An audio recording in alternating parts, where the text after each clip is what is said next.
ಇದು ನೋಡಿ, ಮೂಲಂಗಿ ರಸಮ್ ಇಲ್ಲ ಸಾರು, ಏನು ಬೇಕಾದ್ರೂ ಹೇಳ್ಬೋದು. ರುಚಿ ಹೇಳ್ತಿರ್ದು ನೋಡಿ.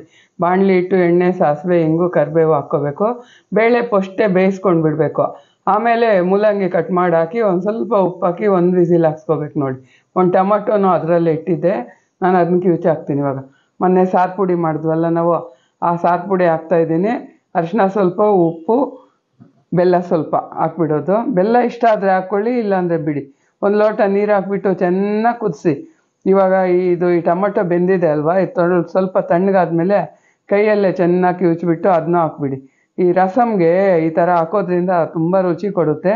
ಒಂದು 5 ನಿಮಿಷ ಚೆನ್ನಾಗಿ ಕುದ್ದಾದ್ಮೇಲೆ ಲಾಸ್ಟ್ಗೆ ಹುಣಸೆ ಹುಳಿ ಎಷ್ಟು ಬೇಕೋ ಹಾಕ್ಕೊಂಡು, ಆಮೇಲೆ ಒಂದು 2 ನಿಮಿಷ ಕುದಿಸಿ ಕೊತ್ತಂಬರಿ ಸೊಪ್ಪು ಹಾಕ್ಕೊಂಡು ಸ್ಟವ್ ಆರಿಸ್ಕೊಳ್ಳಿ ಅಷ್ಟೇ. ಬಿಸಿ ಬಿಸಿ ಅನ್ನ ಬಡಿಸ್ಕೊಂಡು ನೀರಾಗಿ ಸಾರು ಹಾಕ್ಕೊಳ್ಳಿ.